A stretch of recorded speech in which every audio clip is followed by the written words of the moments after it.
Урматтуу агайын тууган, кыргыз эли, кыргыз окурмандары, китеп сүйүүчүлөрү, сүйгөндөр бардыр эми китепти дагы. Шуларга кайрылат элем. Биздин кыргыз адабияты деген болгон. Улут эмнеси менен улут болот? Биринчи тили менен улут болот. Тили жок улут болбойт. Ал бир маңкуртка, бир жазалмалуу элге айланат. Мамлекет аты бар, заты жок элге айланат. Ошон үчүн силерге кайрылганыбыз бүгүнкү мынабу жазуучулар союзу бар, атыбыз бар, затыбыз жок болсо да атыбыз бар. Ошо жазуучулар союзунун алдында адабият KG деген сайт ачып, ушул берүүнү баштап отурган жерибиз. Ушул жакшы тилек менен, ушул элибиз кайрадан адабиятына кайрылып келет го, урухуй дүйнөсүнө кайрылып келет го. Жанагыдай дүйнө кесип эле тентип кетпей, өзүбүздүн мекенибизге жалаң эле тыйын издеп, тыйынды кубалабай, ошол урух дүйнөсүнө кайтып келет го деген тилек менен ушул сайтыбызды баштап отурабыз да. Ошонун биринчи чакырганыбыз мына кыргыздын көзгө басар сынчысы деп мен дайыма тамашалайм. Тамашалабай эле чыны деле ошол Аскар Медетов деген биздин окумуштуу, илимий даражасы бар, жогорку окуу жайларында дарс окуган окумуштуу адабиятчы сынчыны чакырып биринчи кадамыбызды баштап отурабыз туугандар. Бүгүнкү сөзүңүз эми Аскар азыркы адабиятыбыздын акыбалы жөнүндө кеп кылалы деп турам да. Мына Озек адабияттын шедеври Манас, жазма адабияттын шедеври Айтматов чыккан адабият. Биздин адабият жөн адабият эмес. Ошолар үлкөндөрдүн ошол салты уланып келатабы? Же баягы Салижанеке илгери Айтматов сурап атпайбы? Ал жазылып калган, өзү да айтып берген кайран киши Салижанеке. Айтматов бир жолу сурайт экен Салижан Жигитовдон. Салижан, мен тияк биякта жүрүп колум бошобойт. Бул кыргыз адабиятынын акыбалы кандай, балдар кандай чыгып келатат десе, анан Тапен акебиз анан айтып атпайбы? Чыңгыз Төрөкулович, беймарал жүрө бериңиз, артыңыз тып-тынч деп. Ошо сыяктуу мага деле азыр ошол тып-тынч бойдон келаткандайбыз да. Мына 30 жыл болду көз алдынча болгонубуз. Анан бир эркин, баягыдай тормуз жок.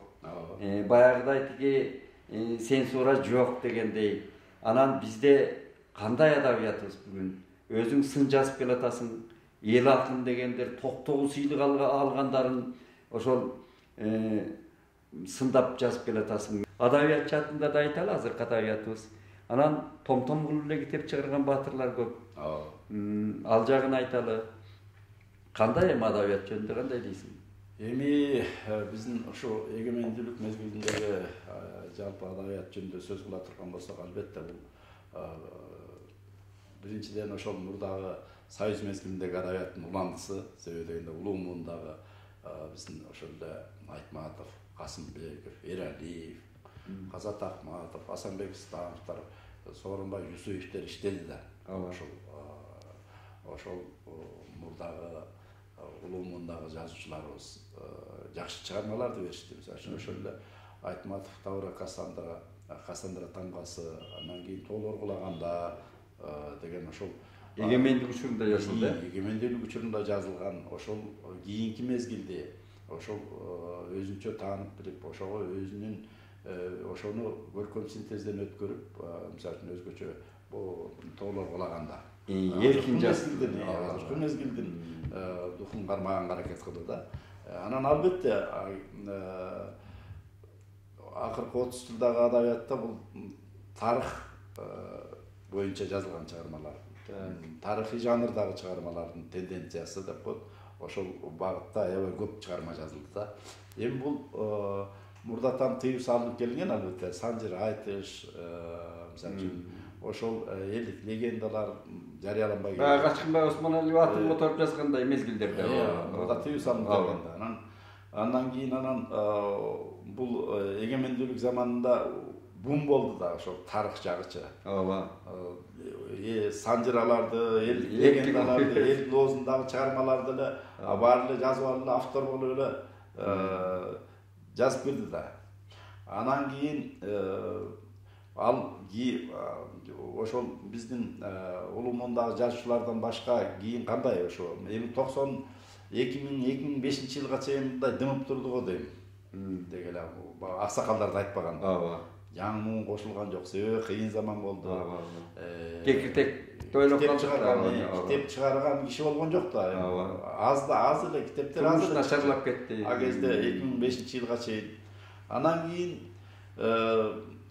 эскерүү жазгандар көбөйдү. Аксакалдар, мемуарлар, мисалы үчүн ошо тиги генералдар, академиктер, партиялык кызматкерлер, советтик кызматкерлер, мисалы үчүн Жумагулов окшогон, Мамакеев окшогон, жана башкалар. Эми булардын бир ноосу бар да. Мындайча айтканда, баары эле эскерүү жасап атат. Ал тургай бир генералдын сүрөтү менен китебин сыртына жазып коюптур. Эми ал тиги кандай киши жазып бергенин билбейм анычы. Бирок мынтип темасын мынтип коюптур. Элим үчүн күйүп жанамын деп. Ой. Шүтүп коюптур да мисалы үчүн. Булардын баардыгы колуна калем кармабаган кишилер, мисалы үчүн ошол эле Жумагулов, ошол эле Мамакеев, ошол эле жанагы генералдар, академиктер деле керек болсочу. Анын баарын журналисттер, жазуучулар жазып берип атышат. Жалданма деш керек. Жазып берип атышат да. Анан ал чыгармада анан кантип аны чыгарма деп айтышка болбойт. Себеби жарымы жалган, жарымы чын да ал жердечи, туурабы?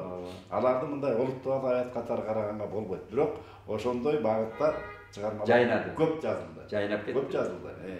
Муну айтып коюшубуз керек.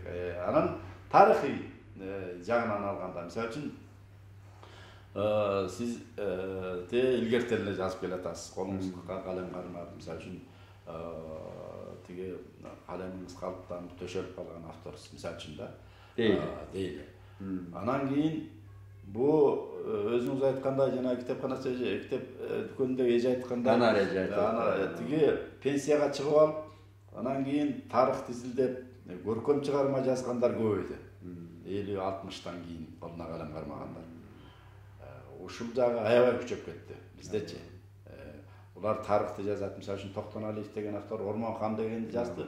Аны биздин дилетант адабиятчылар Касымбеков, Айтматовдун катарына коюп жүрүшөт. Мисалы үчүн да. Эми уят да. Ал талапкер деп коет. Ал жөндөп кишини сүрөттөгөндү да билбейт алчы. Жаңы үйрөнүп атат. Токтоналиев мисалы үчүн. Ошого окшогон авторлор көп. Жаңы пенсияга чыгып алып, мисалы үчүн жаңы каарманды сүрөттөгөндү үйрөнүп атканда. Ойлошот бу адабияттычы. Ойлошот окшойт бу пенсияга чыккандан кийин эле адабият жазып коет. Эрмек деп. Ал адабият эрмек эмес да Кудайдын. Кудайдан берилген өнөр да мындай айтканда. Ал эгер таланты болсо, ал тынчтык бербейт да. Бала кезинен баштайлы. Улуу Айтмат жазганы бар да. Жазуучу жазбай жүрсө да жазып жүрөт дейт. Жазып жүрөт, бирок ошол Айтматтын айтканы бар да. Мен ошол адабият институтунда окубасам чыгармаларымды, повесттеримди эч качан жаза алмадым. Дүйнөлүк деңгээлде чыга алмам эмес да. Жазып жүрө берет албетте. Ал бирок ар кандай деңгээли бар да. Анан билимин сугарбаганда, адабият ошентип айтканы бар. Ошол эле Саман үчүн жолун мына эме Азиз Салиев Айтматов Ленин сыйлыгын алганда жазып атат. Саман үчүн жолун 4 вариантта жазып берди. 4 вариантта. Бул эмне деген эмне деген азап? Эмне деген азап? Азап. Эме Сүйүмберели Василий Тёркинди 2 вариант, бир вариант ага чейин да канча которгон да. 2 вариант кылып которгон. Кайра башынан түшүп, бир которуп таштап, аны жаратпай кайра башынан түшүп которгон. Бул азап да, аны азапты тозогун билбегендер анан пенсияга чыгып анан отуруп жаза берсем эле бирдеке адабият жаратам деген ал чоң жаңылыш нерсе. Раматылык Санжан Жигитов агай дагы бир ошо маданиятка пенсионерлер илгери мурда да ошондой көрүнүш болгон экен да. Союздун убагында бир автор пенсияга чыгып алып жаза баштаптыр да. Анан Салжан агай калып келет. Салжан агай калып келсе аны ошо жөнүндө эмес эми баягы макала жазып деген адабият деген поэзия деген эмне деп. Анан кийин бул пенсияга чыккандан кийин кандай деген чыныгы поэзия жарата алабы же жөн эле деп анан ошону түшүндүрүп берип атпайбы? Мүмкүн эмес депчи. Мүмкүн эмес. Ал эми чүргө ыр жазышы мүмкүн, уйкаштырышы мүмкүн, бирок чыныгы поэзия болбойт ал деген. Анча-мынча учкундар ал деген бир бекеринен кесип деп айтылбайт да. Анын миң сырларын, миң түрлөрүн ал кичекейинен баштап жазып, ошонун ой кырларын үйрөнгөн киши гана чыныгы адабият жарата алат. Ал тургай Лев Толстой дагы согуш жана тынчтыкты жазгандан кийин кайра баштаган чыгармалар, мисалы үчүн кайра жаңы баштагандай жазып атпайбы? Башкача жазып атат. Ошон үчүн деген ал бу пенсияны мындайча айтканда жанагы биздин пенсияга чыгып алып жазып аткан жолдоштордун ал адабият эмес ал. Эми ал талапкерлердин чыгармалары. Ал жагы деп коелу. Талапкерлердин. Эми ал жагы деп коелу. Мен кызык фактын айтайын. Өткөндө бир макулатура тапшырган жигит бар экен. Ошондон Байдын байке дейт. Байдын деген эми тирдиктим дейт да. Эмне десем, мен масыла китептерди тапшырам дейт. Кайдан масыла китептер дедим да. Перагон китептер, жаңы китептер. Ошолдор көтөрүп жанагы министрлерге же колунда барларга барат экен дагы. Анан акча көрүндүгүнө үй алгандан акча берет экен да. Анан ал үйүнө толуп барат экен. Алар окубайт да, окубайт да. Анан ошолорго мен охота жасайм дейт экен. Чал үйүңүздө китеп, алып кетчи дейт экен. Ошол жапчаңы бет ачылбаган китептерди макулатурага тапшырат экен. Көрдүңүзбү? Ошондой окумал кыргыз, сөз баккан кыргыз ушуга келип калдык. Анан эми ал дейли, ал аксакалдар ошентип жазып атат. Бирок бир тарыхчылар чыкты го, тарых роман жазган. Мисалы үчүн мына эле быйыл коюлду жанагы Токтогул сыйлыгын миллионго жеткирип койсо, китептин баары тапырап чыгышпады. Ошондо Койчиевдин аты ким эле Койчиев? Арслан Койчиев деген жигиттин китеби коюлду, Мисмилдирик деген. Ал тарыхый роман деп атабыз.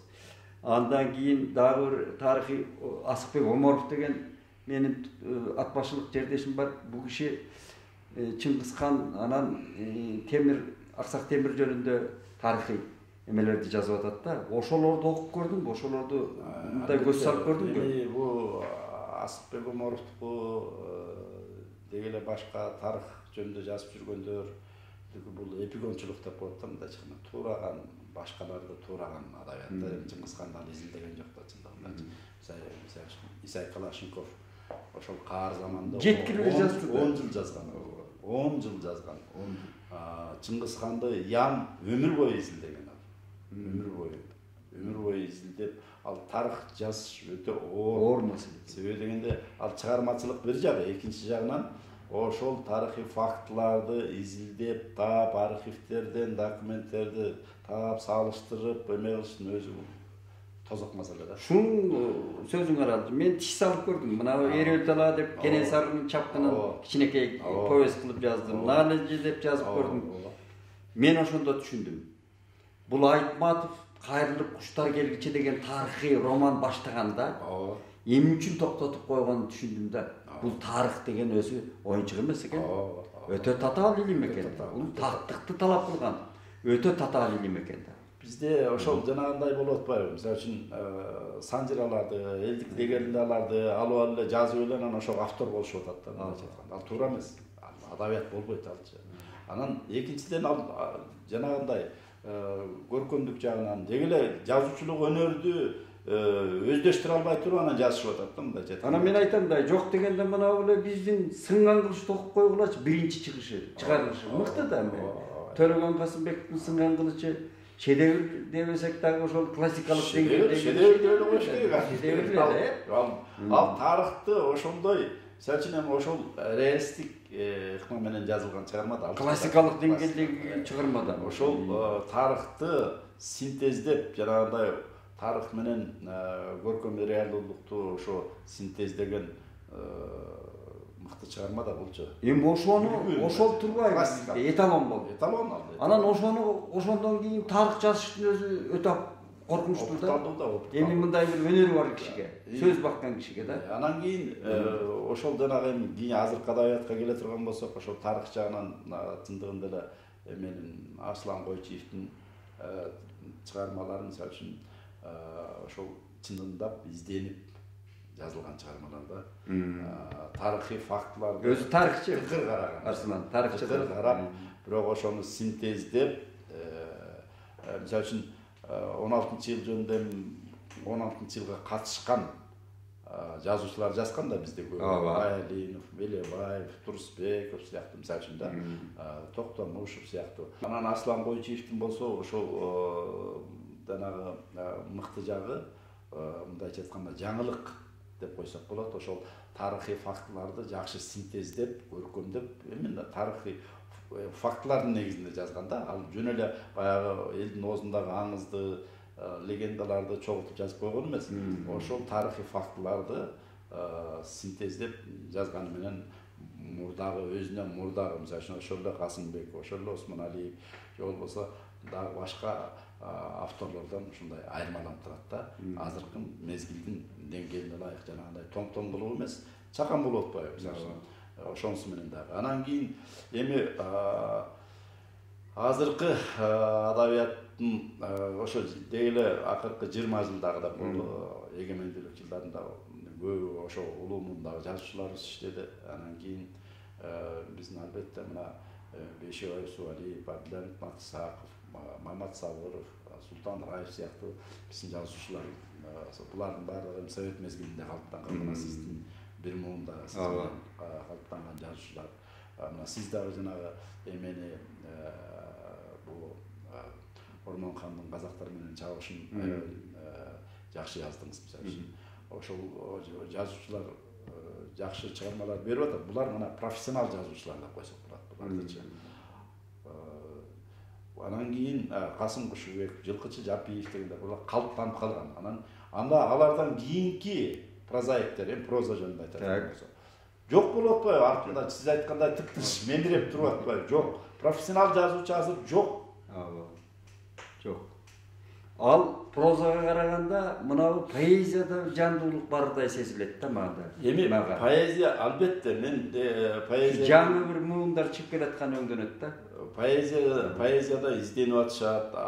Деги эле мындай да бул адабият, поэзияга мисалы үчүн ушул мына биз канчалык могу эмени өткөрдүк. Акыркы 30 жылда эмне деген тарыхый окуялар болду. Бизде татаал ала салып кетти да, ала салып кетти. Мындан 30 жыл мурдагы турмуш такыр башка болчу. Азыркы турмуш такыр башка. Революция дегенде 4 жазып, жок, ошол коомдун жана бир замандан экинчи заманга өттүк. Ал тиги революциялар эмес, алар төңкөрүштөр го. Бул деген мына коом өзгөрүп атпайбы? Коом адамдардын аң сезими өзгөрүп атат. Мына анык революция 30 жылда болду биздин турмушубузда. Мисалы үчүн Француз революциясы 19-жылында болгон. Ошондо дагы чоң тарыхый Франция ушу Кыргызстанга окшоп ушинтип чайпалып турганда, оодарылып чайпалып турганда. Ошондон кийин анан мына поэзияда мисалы үчүн Бодлер, Верлен деген, Верхар, Рембо дегендер чыкканда, классиктер чыкты. Классиктер чыгып ошол мурдагы француз поэзиясынын адабиятынан башка жаңы агым пайда болгонда, мисалы үчүн агым. Ал эмнеден келип чыгат? Ал ошол дүйнө тааным, турмушту сүрөттөө, кандай сүрөттөө. Мисалы үчүн жанагы пьяный корабль деген эме бар да, эменин ыры бар. Рембонун пьяный корабль деп ал символдук түрдө койгон эмеси жок. Башка пьяный корабль. Мас кайык дейт да, мас кайык деңизде кетип баратат. Башкарган киши жок. Мас кеме. Башкарган киши жок баягы. Чайпалып, тияка бир урунат, бияка урунат. Мына биздин акыркы 30 жылдагы ошол турмуш ошондой болду да. Бияка чайпалып ушундай болуп атат. Эми ошону чагылдырыш керек да. Туурабы? Ошону чагылдырыш. Тагдырды. Элдин турмушун, тагдырын, ошол мезгилдин типтүү адамдарын, мисалы үчүн да, ошол мисалы үчүн Бейшебай Усубалиевдин жанагы Бука деген повестинде кармап атат ушунучу. Эми ал баягы 90-чы жылдардын башындагы мезгилде. Ал эми ушул доор мына бизде эмне деген окуялар, кагылыштар болду. Ушунун баардыгын мына Султан Раевдин жан жазасында берип атат, синтездеп. Ал тоң жазыштын кереги жок. Ошол композиция Жиндиканадан качып чыккандар, мисалы үчүн 7 киши 7 күндө өтүп атат. Анан ошол могу биздин турмуштагы коомдогу нерселерди типтештирип, жалпылаштырып берип атат, көркөм дүйнөгө айландырып. Ошол окулуп атат. Тиги мына орус тилине которулуп, орустар окуп атат, казактар окуп атат, түрктөр окуп атат, Азербайжандар окуп атат, башкалар окуп атат, жакшы которулуп атат да. Мисалы үчүн бул алынып кетти, мисалы үчүн жанагы башка элдерде, башка тилдерде. Анан баягы радиого барсам бир журналист айтат, кыргыздарга жакпай жатты. Эми кыргыздар түшүнбөй атат дейт. Кыргыздар түшүнбөсө эми кыргыздар Сооронбаева менен Чолпонбек Абыкеевди окуп жата берсин.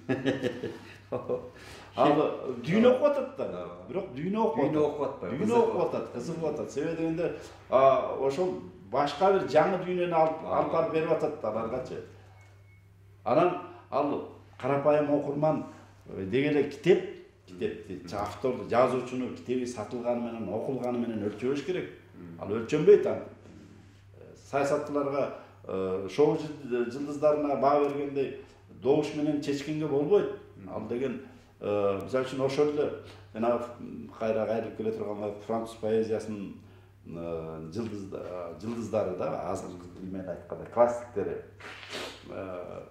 Аларды убагында алар да эл түшүнгөн эмес. Пушкинди деле маселе убагында жаңылыкты эч ким кабыл албайт. Жаңылыкты.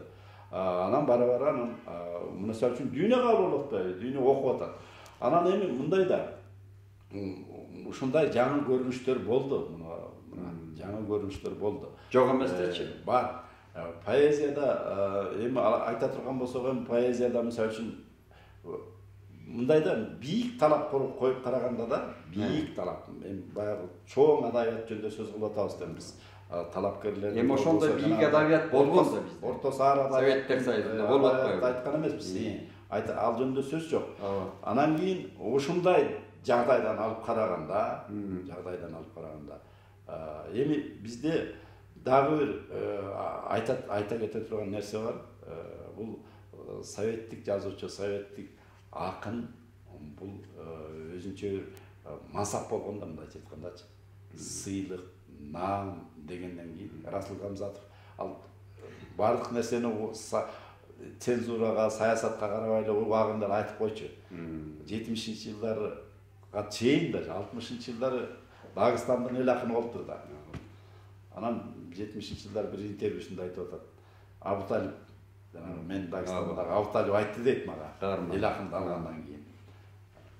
Ой, эми Расул, эми сен каалагандай жазып берем, наамды алдың, сага эч ким эчтеке дебейт депчи. Ушинтип айтты. Ошону 70-жылдар айтып атат. Аны эч ким айтчу эмес аны. Бирок ошондой жазылбаган мыйзам бар болчу. Эл акыны, эл жазуучу десе, сынчылар мактагандан башка эчтеке кылчу эмес аны. Жалаң макташчы. Бардыгы. Тийиш алчу эмес. Тийиш алчу эмес. Себеби дегенде мансап болгон алчы.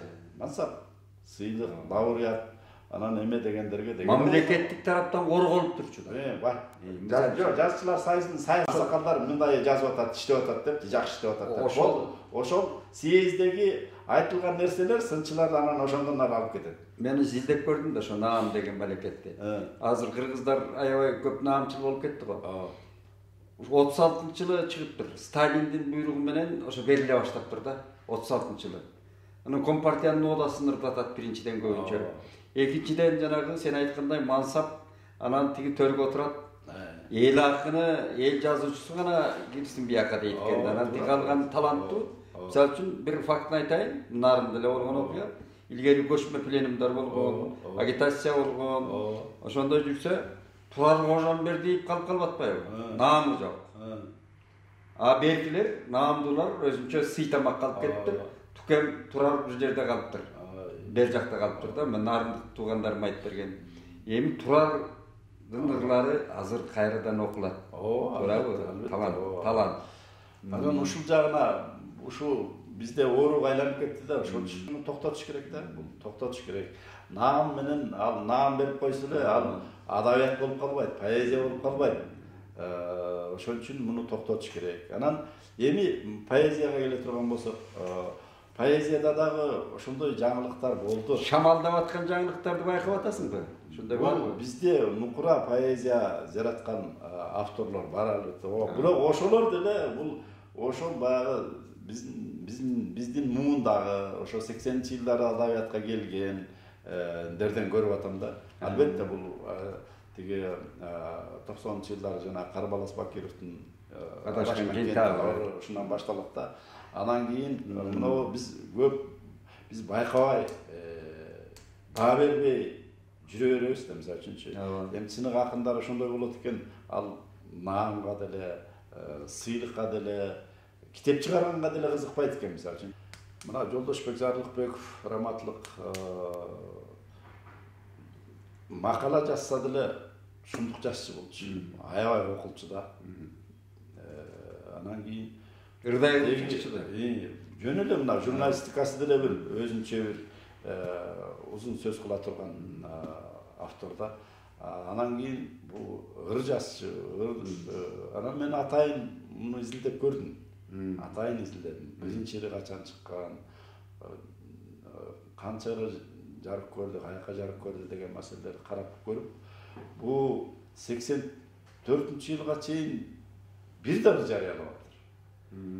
Анан жанагы Омар Султанов агайдын раматлык, ошонун ийримине барчу буларчы. Анан 9 жылдызына барчыбыз.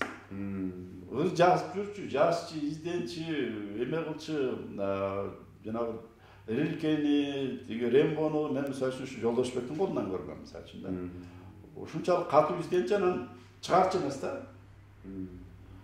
Китепте чыгарган жок. Ошо сайыздын мезгилинде басмага тапшырып койсо эле чыкчы да, баардыгы чыкпады, ошонун курдаштарынын баары чыккан да. Бул чыгарган жок. Анан карап көрдүм мен. Аны сайыз мезгилиндеги ырларын, кийинки ырларын карап, кийин дагы жазыптыр. Карап көрүп ушул мындай поэзияга, чыныгы поэзия жаратып кетти да, мындайча айткандачы. Бул нукура поэзия жараткан автор. Дүйшөн Жапаров мисалы үчүн. Дүйшөн Жапаров деген автор. Эмне үчүн? Себеби дегенде мындай да.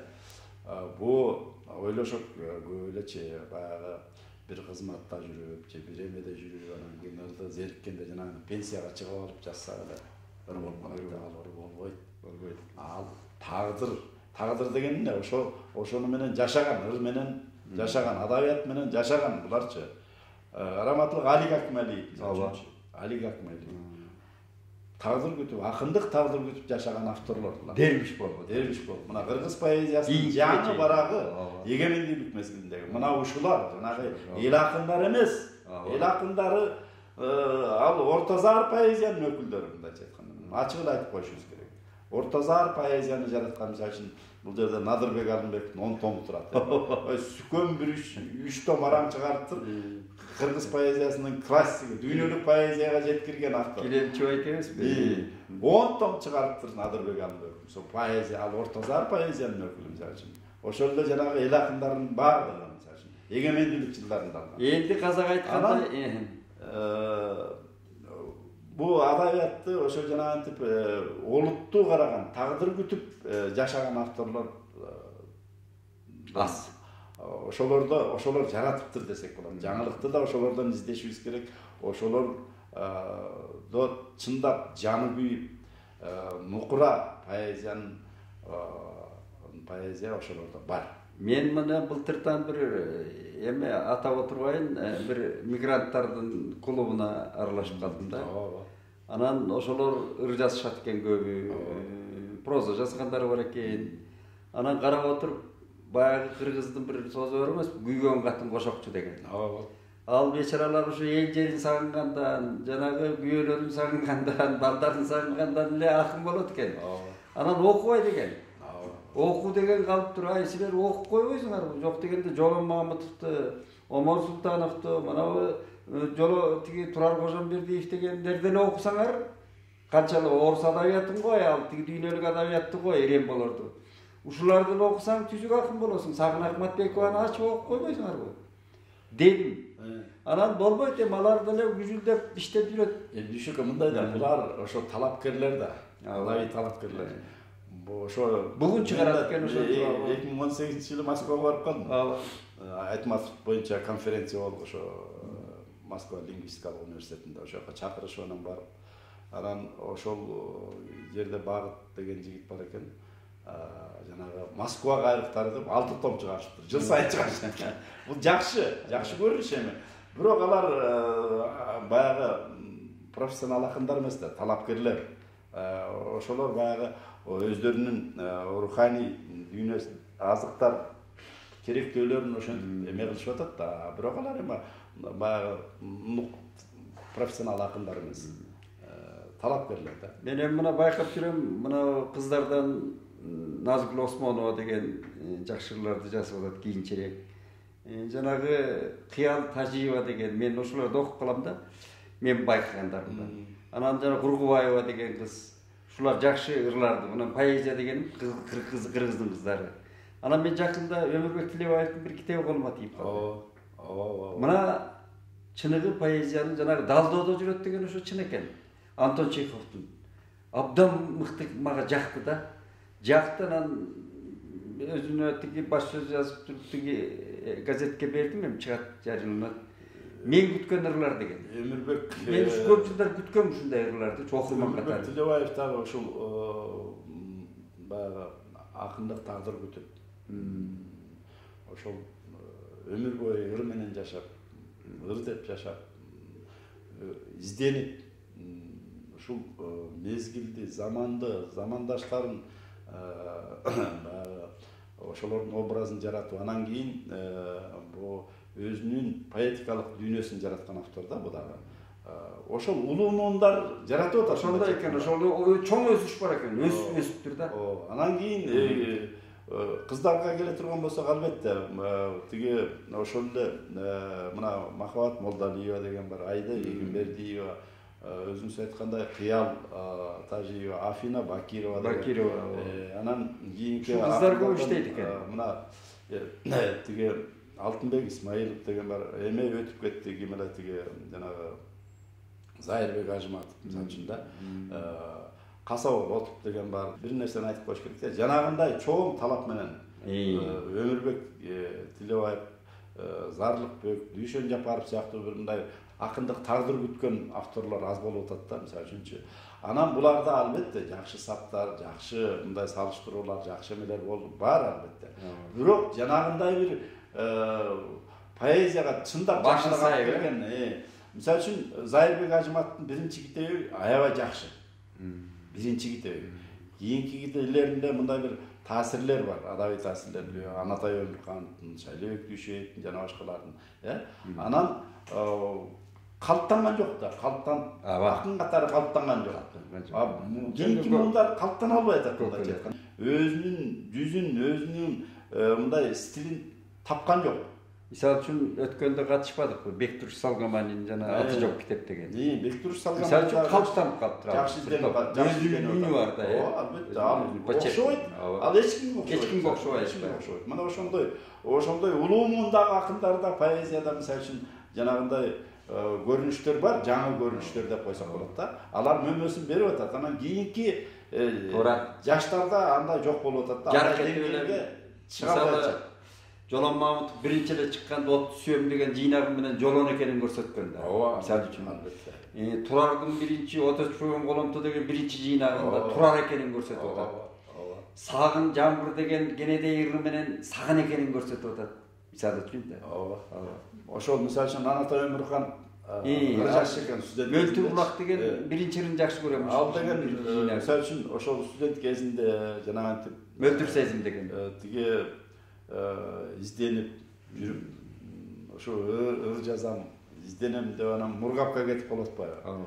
Мургапка кетип калып, аякта 5 жыл жүрүп, анан келип, анан ошончолук көп изденип жүрүп, тагдыр күтүп жүрүп, анан кийин анан Мөлтүр сезимди жаратып. Мөлтүр сезим деген жарк этип чыгып атпайбы?